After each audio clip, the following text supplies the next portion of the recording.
Da Venezia parte un accorato appello a fare squadra, perché quando la città è messa nelle condizioni di gestirsi e governarsi, ha sempre dato dimostrazione di saperlo fare. Non possiamo pensare di rilanciare il paese se non si dialoga coi territori. È un appello alla collaborazione a tutti i livelli istituzionali, al dialogo tra governo e territori per rilanciare un intero paese duramente colpito dalla crisi innescata dal Covid, quello lanciato dal primo cittadino di Venezia Luigi Brugnaro, partecipando in collegamento internet alla 37esima assemblea dell'ANCI, l'Associazione Nazionale Comuni Italiani.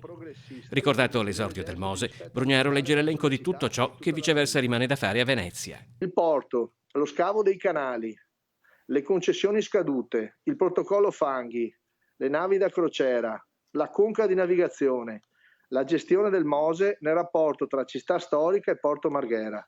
A 1600 anni dalla sua fondazione e a 12 mesi da una delle più devastanti acque alte che l'abbiano mai colpita, Venezia vive uno dei momenti economicamente più difficili della sua storia recente. Presenti o collegati via internet partecipano all'assemblea il ministro delle infrastrutture e trasporti Paola De Micheli, dell'ambiente Sergio Costa e della cultura e turismo Dario Franceschini. A voi chiedo di decidere in fretta.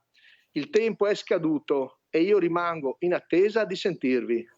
Utilizziamo bene questo periodo, segnato dalla pandemia, per prepararci oggi per un rilancio economico e sociale dell'intera città e del paese tutto.